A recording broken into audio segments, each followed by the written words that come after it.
오늘은 이제 사도행전 25장, 26장 한 27장 초반? 한 그 정도까지 할 건데 뭐에 대해서 할 거냐면은 예수님은 왜 이방인과 임금들과 이스라엘 백성에게 사도 바울을 보내셨는지 그 이유에 대해서 공부해 보도록 할 거야. 지난 시간에 이제 벨레스 총독이 원래 유대 총독이었잖아. 그죠? 근데 이제 그 벨레스 총독이 물러나고 베스토가 신임 총독으로 왔어. 그래서 이 베스토 총독이 신임 총독으로 오면서 이제 예루살렘 방문하게 되잖아. 예루살렘 방문했을 때 그 유력자들이 이제 사도 바울을 고소하잖아. 그래서 이들과 함께 가이사라로 돌아와갖고 사도 바울을 재판하는 그 과정에 대해서 이제 지난 시간 공부를 했고, 그죠? 이 자리에서 사도 바울이 뭐라고 그랬냐면은 사도행전 25장 11절에 내가 가이사께 상소하노라 라고 로마 황제에게 재판을 받겠다고 이들 앞에서 이제 선언을 한 거야. 이거 무슨 말이냐면은 자기가 예루살렘에 가지 않겠다. 이제 로마로 가겠다라고 이제 말을 한 거야. 그래서 유력자들이 어떻게 돌아간 거지. 이제 돌아갔어. 그리고 며칠 후에 사도행전 25장 13절에 아그리빠 왕과 버니게라는 사람이 이 베스토 총독을 만나기 위해서 이제 신임 총독으로 왔으니까 인사를 하기 위해 축하하기 그래요? 위해서 이 총독을 찾아온 거야. 근데 이 아그리빠 왕은 사실 누구냐면 여기에 등장하는 아그리빠 왕은 아그리빠 2세야. 이 사람은 누구냐면은 옛날에 우리가 사복음서에서 공부할 때 예수님이 탄생하시자마자 예수님을 죽이려 했던 헤로당 있지? 그 헤로당의 증손자야. 그래서 베들레헴의 그 영아들, 남자아이 2세 밑에 영아들을 죽인, 다 죽인 그 베들레헴 일대 그 헤롯 왕의 증손자고, 그리고 사도 요한의 형제였던 예수님의 12제자 중에 이제 사도 요한도 있었고 그 형제였던 야고보가 있었잖아. 그 야고보를 죽인 사람이야. 죽인 사람의 아들이야. 그리고 또 그 사람이 뭐를 했냐면 야고보를 죽였을 뿐만이 아니라 베드로를 감옥에 가뒀고, 그리고 가이사라에서 해변에서 이제 막 자기가 이렇게 막 해갖고 그쵸. 흉이 먹어서 그 자리에서 즉사한 사람, 그 사람이 아그리빠 1세야. 그 아그리빠 1세의 아들이 지금 등장하는 아그리빠 2세야. 알겠지? 이 사람의 이름은 마르크스 율리우스 아그리빠 2세야. 그는 어디 지역을 영토를 갖고 있었냐면은 갈릴리 바다의 동북쪽 지역의 영토를 갖고 있었고, 그리고 성전 관리와 그리고 대제사장의 임명 권한을 갖고 있는 사람이었어. 그리고 이 사람은 헤롯 가문의 마지막 왕이야. 그리고 그에게는 누이가 2명 있었거든. 근데 한 누이가 2명이니까 한 누이는 누구냐면 드루실라라고, 너 지난번에 배웠을 거야. 누구냐면 벨레스 총독, 지금 베스토 총독이지, 베스토 총독 전임이었던 그 벨레스 총독의 부인이 이 그 아그리빠의 누이야. 그리고 또 한 누이가 있었는데 그 사람이 다른 사람이 바로 지금 같이 방문한 버니게야. 좀 아까 봤던 그 사람이 이제 아그리빠 2세와 함께 이 버니게라는 그 누이가 함께 이제 가이사라를 방문하게 된 거야. 베스토 총독을. 알겠지? 무슨 상황인지? 사도행전 25장 11절에 보면은 바울의 일로 왕에게 라고 이 베스토 총독이 아그리빠 왕이 이제 방문했잖아. 이 아그리빠 왕에게 사도 바울의 문제에 대해서 좀 도움을 받기 위해서 그동안에 있었던 일들을 쭉 설명했어. 그게 뭐냐면은 예루살렘에서 산헤드린 공의회가 사도 바울을 고소한 일, 그죠? 그리고 이들이 가이사라에까지 와갖고 재판한 일. 그죠? 근데 결국은 다 들어보니까 뭐에 대한 거야? 결국 자기네들 종교 문제야. 자기네들의 종교적인 문제라는 것, 이런 것들을 다 이제 설명을 했어. 그리고 또 그리고 바울이 가이사에게, 황제에게 재판을 받고 싶다, 그걸 원했다라는 등등 이런 것들을 아그리빠 왕에게 설명을 했다라는 거야. 그 베스토의 말을 들은 아그리빠 왕은 바울이 가이사에게 상고한 이유가 도대체 뭔지 궁금했던 거야. 그쵸. 그래서 바울에게 직접 들어야겠다라고 생각을 해서 이 바울을 불러오기를 원했어. 그래서 다음날 사도행전 25장 23절에 베스토의 명으로 바울을 데려오니 라고 바울의 청문회가 갑자기 열리게 된 거야. 이런 의도로. 알겠지? 바울에게 아그리빠 왕과 그리고 총독, 군대 천부장들, 그리고 귀족들이 모인 자리에서 바울은 이제 자기를 변명할 기회를 이렇게 얻게 된 거야. 이처럼 바울은 당시 이 지금 조금 아까 얘기한 사람들이 다 높은 지위에 있는 사람들이잖아. 높은 지위를 가진 사람들 앞에서 자기가 하고 싶은 말, 하고자 하는 말을 전할 수 있는 기회를 갖게 되었다란 말이야. 이 아그리빠 왕에 대해서 좀 더 한번 살펴보면은 이 사람은 어떤 사람이었냐면 유대법, 그리고 즉 뭐를 말하냐면 모세오경, 그리고 선지서의 글, 이런 말씀을 대강 알고 있는 사람이었어. 뿐만 아니라 유대 풍습과 특성들을 잘 알아서 유대 사람들을 깊이 헤아리고 있는 상태였어. 비록 유대의 직분을, 어떤 특정한 직분을 갖고 있지는 않았지만은 유대교를 지켜 보호하는 사람으로 자처하기를 원했고, 이처럼 자신을 유대인으로, 유대를 대표하는 사람이라고 그러니까 자처하고 스스로가 이렇게 인정하고 그거를 내세우고 그렇게 그러는 사람이었어. 근데 이것을 유대인들이 부정했느냐? 아니야, 인정해줬어.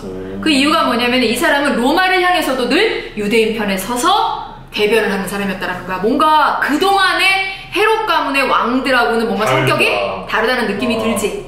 이 사람은 헤롯 가문이 행했던 냉혹하고 잔인한 태도를 갖고 있는 사람이 아니었다는 거야. 오히려 유대교를 이처럼 잘 알고 이해하고 있었기 때문에, 그래서 사도 바울이 이 사람을 향해서 뭐라고 얘기했냐? 사도행전 26장 2절에서 당신 앞에서 변명하게 된 것을 다행히 여기나이다 라고 말했던 이유가 이와 같은 사람이었기 때문에 이렇게 사도 바울이 얘기했던 거야. 알겠지? 그 다음에 보면은 이제 바울이 지금 이게 어떤 상황이냐면은 이 사람들 앞에서 자기가 이제 얘기할 기회를 얻어서 얘기를 이제 시작을 하게 된 거야. 그죠? 이 시작할 때 먼저 뭐를 얘기했냐면 자기가 유대교에서 어떤 사람이었는지를 얘기하게 돼. 사도 바울이 먼저. 그리고 그 다음에 사도행전 26장 6절에 보면은 하나님이 우리 조상에게 약속하신 것 때문에 지금 신문을 받고 있다 라고 말한 거야. 이 약속하신 것이 뭐냐? 모세와 선지자들을 통해 약속하신 바. 그러니까 모세하고 선지자를 통해 약속한 것이 있잖아. 그죠? 이것을 반드시 이루시겠다고 하신 것을 전하고 다닌 건데 이것 때문에 자기가 이렇게 핍박을 받고 있다라고 말한 거야. 무슨 말인지 알겠지? 다시 말해서 자신이 전파하고 다니는 내용은 뭐냐면 구약과 12지파와 이를 세우신 그 그런 거에 대해서 자기가 얘기를 하고 있는 거지. 그죠. 하나님과 동떨어져서 자기가 뭔가 새로운 신을 만들어서 그 새로운 종교를 전하고 있는 것이 아니다. 결국 자기가 전하는 건 뭐냐? 하나님이 세우신 12지파가 가지고 있는 사도행전 26장 7절 이 소망으로 말미암아 그 유대인들이 소망하는 그 소망을 전하고 있는 것이다. 그런데 이것을 전한다고 자기가 이렇게 핍박을 당하고 재판을 받고 있는 것이다 라고 설명을 한 거야. 또한 사도행전 26장 8절에 보면은 하나님이 죽은 사람을 살리심을 어찌하여 못 믿을 것으로 여기나이까 라는 것이 무슨 말이야? 부활에 대한 걸 얘기하는 거야. 이제 사도 바울이 하는 말이 하나님께서 죽은 자를 부활하신다고 우리 조상에게 약속하셨는데 이제 그래서 바리새인들도 부활을 믿고 유대인들도 부활을 믿었잖아. 이걸 이제 언급하는 거야. 그런데 사도 바울 자신도 뭘 못 믿었느냐? 예수님의 부활을 믿지 않았다. 그리고 나아가 이를 주장하는 사람을 자기가 어떻게 딱 박해하고 가장 선봉에 서서 뿐만 아니라 이들이 이렇게 이제 각지로 흩어졌잖아. 그래서 이들을 각지에 이제 흩어진 사람들을 잡아가기 위해서 자기가 어디를 향하고 있었다? 다메섹으로 가고 있는 중이었다. 그렇죠. 그런데 그 다메섹 도상에서 누구를 만나? 사도 바울이 예수님을 만나잖아. 그 예수님을 만나는 과정을 설명을 한 거야. 이런 상황에서 자기가 예수님을 만났다. 다메섹 도상에서. 그래서 예수님한테 뭘 받았냐? 사명. 자기 예수님으로부터 사명을 받은 것과 그리고 유대인들이 자기를 죽이려 했던 일들을 이렇게 쭉 설명을 한 거야. 아그리파 앞에서. 결국 바울 자신은 사도행전 26장 22절에서 선지자들과 모세가 반드시 되리라 라고 모세와 선지자들이 성취하리라고 약속하신 것을 전한 것이고 그것이 뭐냐? 곧 그 약속이 결국 뭐를 말하는 거냐면 예수 그리스도에 관한 것이다. 결국 복음이다 라고 이렇게 말을 한 거고 이것을 자기가 전했을 뿐이다 라고 이렇게 말을 했던 거야. 무슨 말인지 알겠지? 그러면서 사도 바울이 이제 뭐를 얘기하느냐? 자기가 이렇게 당신들 앞에서 이렇게 증언하는 이유가 무엇인지를 설명하게 돼. 이것이 사도행전 26장 22절에서 하나님의 도우심을 받아 내가 오늘날까지 서서 높고 낮은 사람 앞에서 증언하는 것은 이라고 자기가 증언하는 이유에 대해서 이제 말을 하는데 그 이유가 뭐냐면 먼저 지위가 높은 사람이든 그렇지 않은 사람이든 나중에 하나님 앞에 섰을 때 핑계댈 수 없게 하기 위해서 이렇게 증언하는 것이다. 또한 왕이든 귀족이든 그리고 높은 관직에 있는 사람이든 하나님의 말씀, 복음을 들은 사람 중에 누가 있느냐? 예수님께로 돌아올 사람이 즉 예수님을 왕으로 모시고 살아야 될 사람이 있기 때문에 자기가 증언하는 거라고 이렇게 말을 한 거야. 이거를 좀 더 구체적으로 한번 살펴보면 사도 바울은 다메섹 도상에서 예수님을 만난 후에 예수님께 어떤 사명을 받았냐면 사도행전 9장 15절에 이 사람은 내 이름을 이방인과 임금들과 이스라엘 자손에게 전하기 위하여 택한 나의 그릇이라 라고 이렇게 예수님께 이방인과 임금들과 이스라엘 자손에게 복음을 전하는 사명을 받았다고 이렇게 알고 있잖아. 그죠? 이거를 예수님께 받았다. 이에 지금 모인 사람 앞에서 예수님의 이름을 증거하기 위해서 그래서 자기가 너희들 앞에 선 것이다 라고 말한 거야. 또한 예수님은 바울을 26장 16절에서 내가 나를 본 일과 장차 내가 내게 나타난 일에 대한 심부름꾼과 증인으로 삼겠다고 하셨어. 그 이유가 뭐냐면 내가 나를 본 일과 장차 내가 내게 나타난 일은 사도행전 9장 15절에 이방인과 임금들과 이스라엘 자손에게 전하게 하기 위함임을 말한 거야. 여기에서 먼저 보면은 내가 나를 본 일은 뭐를 말하느냐? 바로 담메색 도상에서 부활하신 예수님을 만난 일을 얘기한 거고, 그 다음에 장차 내가 내게 나타날 일은 뭐냐? 앞으로 바울에게 예수님이 나타나실 일에 대한 것이야. 그것을 증거하는 사명을 주셨다라는 말이야. 알겠지? 이에 바울은 이방인과 임금들과 이스라엘 자손에게 하나님의 말씀을 더 풍성하게 전파할 수 있게 되었다라는 것을 얘기하게 된 거야. 우리가 이 부분에서 예수님이 그렇다면 바울을 보내신 이유를 좀 더 궁극적으로 한번 살펴보면은, 예수님은 사도행전 9장 15절에서 이방인과 임금들과 이스라엘 자손에게 바울을 보내셨다고 얘기했어. 이는 이들이, 그러니까 예수님이 바울을 보내신 이유가 뭐냐면, 그걸 이제 바울이 얘기하는 거야. 그죠? 그 이유가 뭐냐면 사도행전 26장 18절에서 어둠에서 빛으로, 사단의 권세에서 하나님께로 돌아가기 위해 누가? 이방인과 임금들과 이스라엘 자손들이 이렇게 돌아오게 하기 위해서 사도 바울을 보내셨다는 거야. 즉 이들에게 복음을 전하게 하신 이유는 어둠 가운데, 이들은 어디에 있다라는 거야? 예수님이 보시기에는 어둠 가운데 있다라는 거야. 그 어둠 가운데 있었던 사람을 어디로? 빛 가운데로 오게 하기 위해서. 또한 사탄의 권세에 있는 거야, 이 사람들은. 비록 왕이고 귀족이고 왕족이고 이렇게 정치인이고 높은 지위에 있지만 이들은 어디 가운데 있어? 사탄의 권세 안에 있었던 사람들을 어디로? 진정한 아버지이신 하나님께로 돌아오기 위해, 즉 진리 가운데로, 참 도리와 사상 가운데로 돌아오게 하기 위해 바울을 이들에게 보내셔서 복음을 듣게 하셨다라는 말이야. 뿐만 아니라 예수님은 이방인과 임금들과 이스라엘 자손들을 사도행전 26장 18절 죄사함이라는 말이 나오거든. 이들의 죄를 사해 주시기 위해, 그리고 이들이 26장 18절에 기업을 얻게 하리라 라고, 하나님 나라 기업을 얻게 하기 위해, 다시 말해서 이들이 죄를 사함받음으로 말미암아 하나님 나라의 기업을 얻게 되어서 이들이 하나님의 백성으로 살아갈 수 있도록 바울을 보내셔서 복음을 듣게 하셨다는 얘기야. 바울은 예수님의 의도하심을 바로 알았어. 그렇기 때문에 예수님의 명하신 대로 지금 왕과 왕족과 그리고 총독과 천부장, 신하들, 귀족들 앞에서 이를 소망하며, 그리고 담대히 복음을 예수님의 의도하신 대로 증거했던 거야. 알겠지? 그러면 마지막으로 바울이 이처럼 전한 이유가 도대체 무엇인지, 그 이유에 대해서 좀 더 우리가 구체적으로 살펴보자. 바울이 전한 말을 들은, 지금 쭉 이제 들었어, 사도 바울의 말을.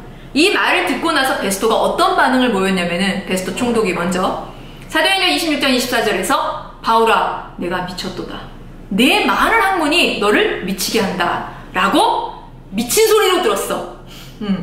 그리고 모세와 선지자의 말을 알고 유대의 풍습과 규례를 알고 있었던 아그리빠 왕은 바울의 말을 이해하지 못했어. 이에 바울이 말한 것에 대해서 무슨 말을 할까 굉장히 곤란해하고 있었어. 왜? 자기는 유대의 말씀, 유대인들의 말씀을 어느 정도 알고 있다고 자부하는 사람이었잖아. 곤란했기 때문에 아그리빠 왕이 바울을 향해서 뭐라고 그랬느냐? 사도행전 26장 28절에 내가 적은 말로 나를 권하여 그리스도인이 되게 하려 하는도다 라고 자신에게 복음을 전하려고 한다고 바울을 추궁했어. 결국 이들은 바울의 말을 듣고 난 후 유대교에 대한 중요한 문제로 바울이 잡힌 것임을 알게 되었어.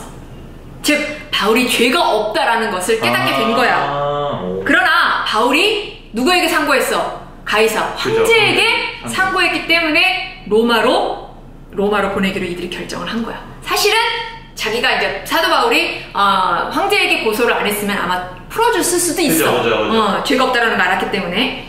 어쨌든 이제 그런 상태였는데 사도 바울은 지금 베스토 총독의 말을 듣고 그리고 또 아그리빠 왕의 말을 들었잖아. 그런 다음에 사도 바울이 뭐라고 반응했느냐를 한번 보면 아그리빠 왕의 말을 듣고 난 후 사도 바울은 아그리빠 왕과 그리고 자신을 미쳤다고 말한 총독과 귀족들을 향해 이렇게 얘기해. 사도행전 26장 29절. 오늘 내 말을 듣는 모든 사람도 다 이렇게 자신이 결박된 것 외에는 나와 같이 되기를 하나님께 원하노라. 여기서 보면은 나와 같이 되기를 원하노라라는 말을 이때만 한 게 아니야. 사도 바울이 몇 번 해. 다른 기록에 나와. 뭔가 이 면 나처럼 되기를 원해. 뭐 약간 교반을 느낄 수도 있지만 전혀 그런 의미가 아니야. 이 의미를 우리가 알아야 돼. 한번 머릿속 상상해봐. 사도 바울이 지금 왕과 왕족과 귀족과 그런 신하들 이런 사람들 기라성 같은 사람들 앞에서 자기가 쇠사슬에 묶여있는 이것 외에는 나처럼 되기를 원한다도가 아니야. 하나님 앞에 원한다고 얘기하는 거야. 이걸 한번 엄마가 설명해 줄게. 왜 이렇게 얘기를 했는지. 즉 말이 적으나 많으나 쇠사슬에 매인 것 외에 자신과 같이 그리스도인이 되기를 원한다고. 곧 자기와 같이 예수님을 만나기를 원한다고. 자기와 같이 예수님이 주신 사명을 깨닫게 되기를 원한다고. 자기와 같이 자기가 가진 모든 것을 다해 끝까지 주시는 사명을 감당하기를 원한다고 이들 앞에서 선언했던 거야. 사실 세상의 관점으로 보면 이 지금 사도 바울의 앞에 있는 사람들은 높은 지위와 권력, 세상에 부러울 것 없는 세상의 위에 있는 상층에 있는 사람들이야. 반면 사도 바울은 뭐야? 죄수야. 하지만 사도 바울은 사도행전 26장 18절에 어둠에서 빛으로 이들이 자신과 같이 빛 가운데 있기를 그리고 사탄의 권세에서 하나님께로 이들이 자신과 같이 하나님께로 돌아오기를 하나님의 백성이 되기를 뿐만 아니라 기업을 얻게 하리라 라는 말씀처럼 이들이 자신과 같이 하나님 나라 기업을 얻게 되기를 자신과 같이 구원의 세계 진정한 세계로 돌아오기를 바랬기 때문에 이와 같이 말했던 거야. 결국 사도 바울은 세상의 관점으로 자기 자신과 자기가 속해 있는 곳을 본 것이 아니야. 이는 사도 바울은 하나님의 관점으로 자기 자신과 자기가 속해 있는 것을 보았기 때문에 이들 앞에서 담대하게 당당하게 나와 같이 되기를 하나님께 원한다고 선언할 수 있었던 거야. 우리가 진정 빛에서 그러니까 어둠에서 빛에 있는 사람이라면 우리가 진정 하나님께로 돌아온 사람이라면 우리가 진정 하나님의 나라의 기업을 얻는 사람이라면 사도 바울과 같이 어떤 사람들 앞에서라도 당당하고 담대하게 이처럼 복음을 전할 수 있어야 된다는 사실을 잊으면 안 돼. 알겠지? 감사합니다. 수고해.